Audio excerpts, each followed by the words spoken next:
Hello children, welcome to the RKC online teaching classes. This is your English teacher Miss Rachna Chandarana once again. And today I'm back with another learning video. First of all, I would like to believe that all of you are at home, safe and healthy. I hope you all are doing good and making good use of this time that you have got for yourself, doing different activities, spending quality time with family, learning new skills, and playing different indoor and online games. But children, that is not all. Other than all these things, I strongly suggest that each one of you should take out at least 1 or 2 hours daily for your studies. You should all see the learning videos that we are uploading daily and try to do all the given assignments on your own. All the teachers are working very hard and hope that all our hard work is benefiting you. All you have to do is watch one video daily, subject-wise, and do the given tasks. So go ahead and do what you got to do for your enjoyment, but along with that, also keep learning and enhancing your knowledge regularly on a daily basis. Now, to start with today's lesson, let me first remind you about the previous video that we saw. The last video was the third video. In that we learned how to do an unseen reading comprehension. To do an unseen reading comprehension, we first have to read the passage very carefully 2 times, try to understand it and then solve the related question and answers. Today we will see the 4th English video. In this, we will take up a grammar topic and today's topic is countable and uncountable nouns. Now, do you know what countable and uncountable nouns mean? Yes, as the name suggests, countable and uncountable noun is a topic that deals with the quantity and number of nouns. Now, let us see what it means in details. So, let us first see the definition and a few examples. Let us start with countable nouns. So what are countable nouns? Countable nouns are names of items that can be counted. They may be singular or plural. So children, here we see that all the nouns, that is people, places, animals, things, etc., that we can count in numbers are called countable nouns. And always remember that they can either be singular or plural. That is either one or many. Let us see a few examples. The first example is tree, trees. Now you see children, we can always count trees in number, whether it's one tree or many trees. The second example is mango, mangoes. Again, if you see children, we can count the number of mangoes, so we can call it a countable noun. The third example is doll, dolls. So children, even doll is an item that we can count in numbers. So even that is a countable noun. So basically children, we can see that all the things or people or places or animals, in short, all nouns that can be counted in numbers are called countable nouns. Now let's see the other type, that is uncountable nouns. So what are uncountable nouns? Uncountable nouns are names of items that cannot be counted. They are always singular. So children, this means that all the nouns, that is the name of things that cannot be counted in numbers, are called uncountable nouns. And you have to always remember that uncountable nouns are always singular. Now let us see a few examples. The first one is sugar. Now children, if you notice, sugar is something that we cannot count in numbers. Like we cannot say give me 1 sugar or give me 5 sugar. Instead, we can say give me some sugar, or we can also say give me a teaspoon of sugar. Also notice that sugar is in the singular form of noun. We never say sugars. That would be incorrect. Sugar always remains in its singular form. Similarly, if you see the second example, water.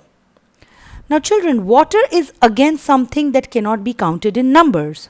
Like we do not say I want 1 water or 10 water. We say, give me a glass of water or a jug of water, or probably we can say, give me a bottle of water. Again, in this, we never say waters because water always remains in its singular form. Now, let's see the third example. The third example is oil. Even oil is something that we cannot count in numbers. We need to say a little oil or a bottle of oil or a liter of oil. We cannot say 1 oil, 2 oil. That is wrong. And neither can we use oils to indicate more quantity. So even oil always remains in the same way in its singular form.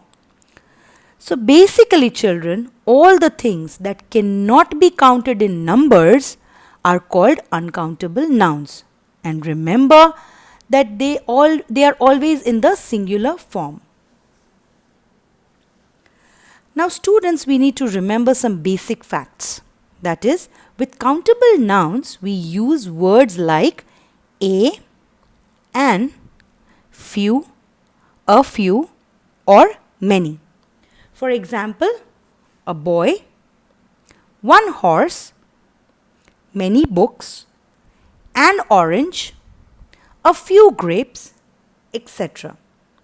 Whereas, uncountable nouns, we use words like much, little, a lot of, or plenty of to indicate the quantity. We cannot use words indicating number with uncountable nouns. For example, some milk, a lot of cheese, little oil, too much sugar, etc. Now children, we need to remember 2 important words that are some and any.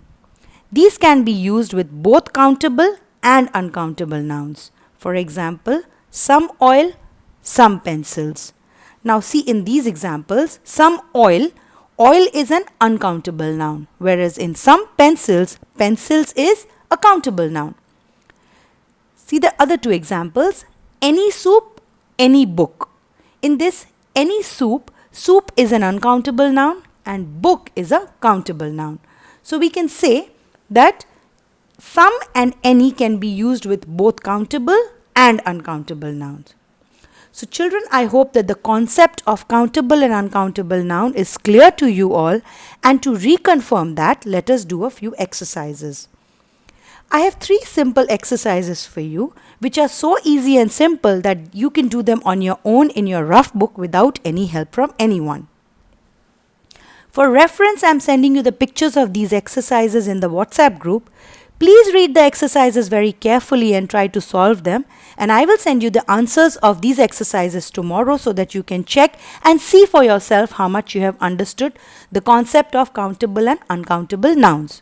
And please remember, you are free to call me anytime in case you get stuck anywhere. So to start with, we have exercise A, where you have to look at the picture very carefully and write down 5 countable and 5 uncountable nouns in your rough book. The picture is of a park. It's very clear and colorful. So I'm sure you will be able to spot 5 countable and 5 uncountable nouns and write them in your rough book. The second exercise, there are some blanks. In these blanks, you have to write whether the nouns are countable or they are uncountable. You can write C for countable and UC for uncountable nouns. The words are salt, computer, pen, juice, air, television, bat, sky, flower, milk, rice, children, food, girl, ice, and the last one is house. So in these blanks, children, you just need to write C for countable and UC for uncountable. The third and the last exercise is you have to fill in the blanks with many or much. There are 2 words given.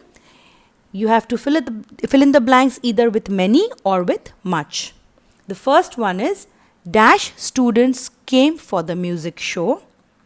Number 2 is there is 2 dash salt in the soup. Number 3 is how dash water do you drink daily? Number 4 is there are dash books in the library. Number 5 is I have read Jungle Book dash times. Number 6 is there is so dash food left over. Number 7 is there are dash boys in my class. Number 8 is how dash money do you have now? Number 9 is there is not dash cheese left for you. And the last one, number 10, is the sky is shining brightly dash stars. These 10 sentences are very simple and easy, and you need to fill in the blanks either with many or with much, whichever you think is correct. Thank you so much, children, for watching this learning video, and I'm sure by now you have understood the concept of countable and uncountable nouns.